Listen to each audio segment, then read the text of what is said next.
ওয়ালাইকুম আসসালাম ওয়া রাহমাতুল্লাহি তাআলা ওয়া বারাকাতুহু। তোমার নাম কি? মোহাম্মদ আবির।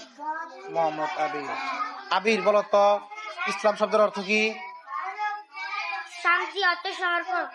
ইসলামের মূল ভিত্তি কয়টি? পাঁচটি। কি কি? কালিমা, নামাজ, রোজা, হজ, যাকাত। ইসলামের মূল স্তম্ভ কোনটি? কালিমা শাহাদাত।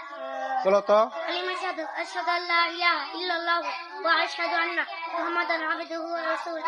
কালিমা শাহাদাতের অর্থ আমি সাক্ষ্য দিতেছি যে আল্লাহ তাআলা ব্যতীত ইবাদতের উপযুক্ত আর কোনো মাবুদ নাই।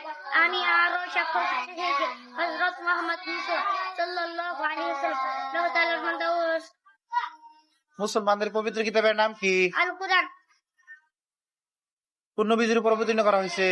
আমাদের নবী হযরত মুহাম্মদ মুস্তাফা সাল্লাল্লাহু আলাইহি ওয়াসাল্লাম। সর্বপ্রথম নবী কে? হযরত আদম আলাইহিস সালাতু ওয়াস সালাম। সর্বশেষ নবী? হযরত মুহাম্মদ মুস্তাফা সাল্লাল্লাহু আলাইহি ওয়াসাল্লাম। নামাজ কয় ওয়াক্ত? পাঁচ ওয়াক্ত। কি কি?